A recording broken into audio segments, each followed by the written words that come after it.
Okay, today we're going to be doing an update of my dark matter lecture a video lecture on YouTube that I published quite a while back. And there's going to be an update, just a minor update. What we're going to be looking at is a book called COSMOLOGY'S CENTURY by Pje Peebles, published in 2020. And we're going to be looking at page 9. So why don't we go and look at that.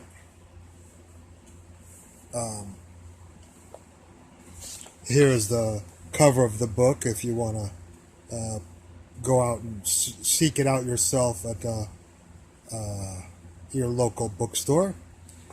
And this here is page 9 of that book.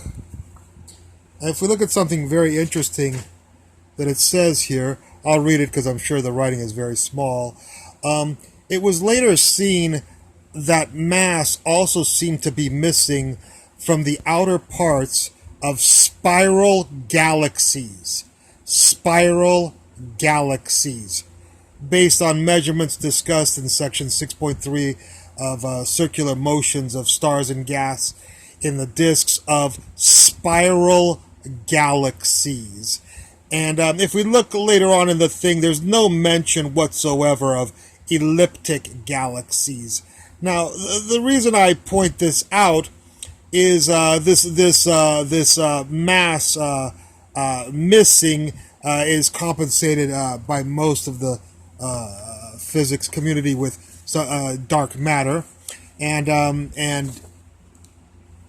when I did my previous lecture on dark matter, that this is an update of, I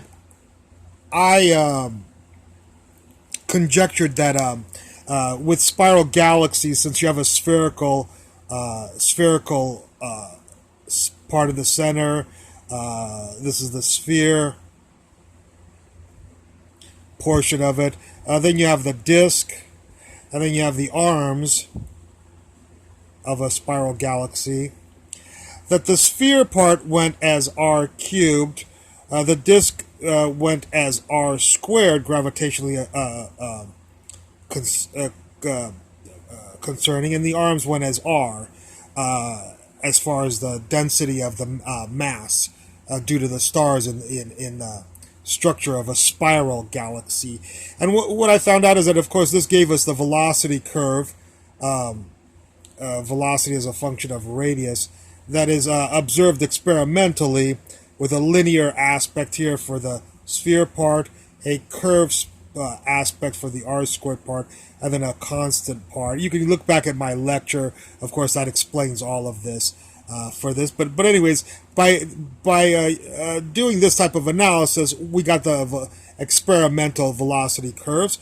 And what you realize once you do this analysis is that, if the dark matter effect is due to the structure of the galaxy rather than some sort of esoteric particles like WIMPs and other particles that have been conjectured to be dark matter, then of course in elliptical galaxies, which have no structure whatsoever, we would think that there'd be no dark matter effect, no velocity curves that need to be explained with dark matter in elliptical galaxies.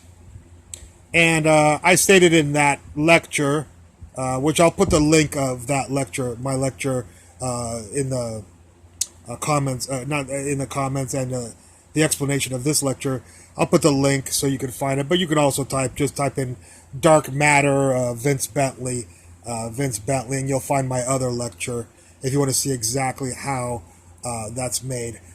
But anyways, you realize that there should be no dark matter in elliptical galaxies, because if it's due to the structure, if we assume it's due to the structure, if we assume it's due to the esoteric particles, we would conjecture, why aren't those esoteric particles present in elliptical galaxies when they're so present in spherical galaxies?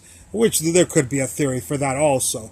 But my point was that here we have confirmation from a Nobel laureate and a fairly new book, 2020, that he's stating himself that there's There's no dark matter velocity curve effect in any galaxy types of galaxies except for spiral galaxies, and of course there's irregular galaxies too, which would have no no velocity curves that need to be explained by dark matter. So I just wanted to point this out, and I apologize that this is so small, but again, only spiral galaxies are mentioned in this book as far as dark matter is concerned. Here it is, these observations, the existence of dark matter, right there. All right, well, I hope you enjoyed this lecture. I look forward to any comments at the bottom, and thank you for watching.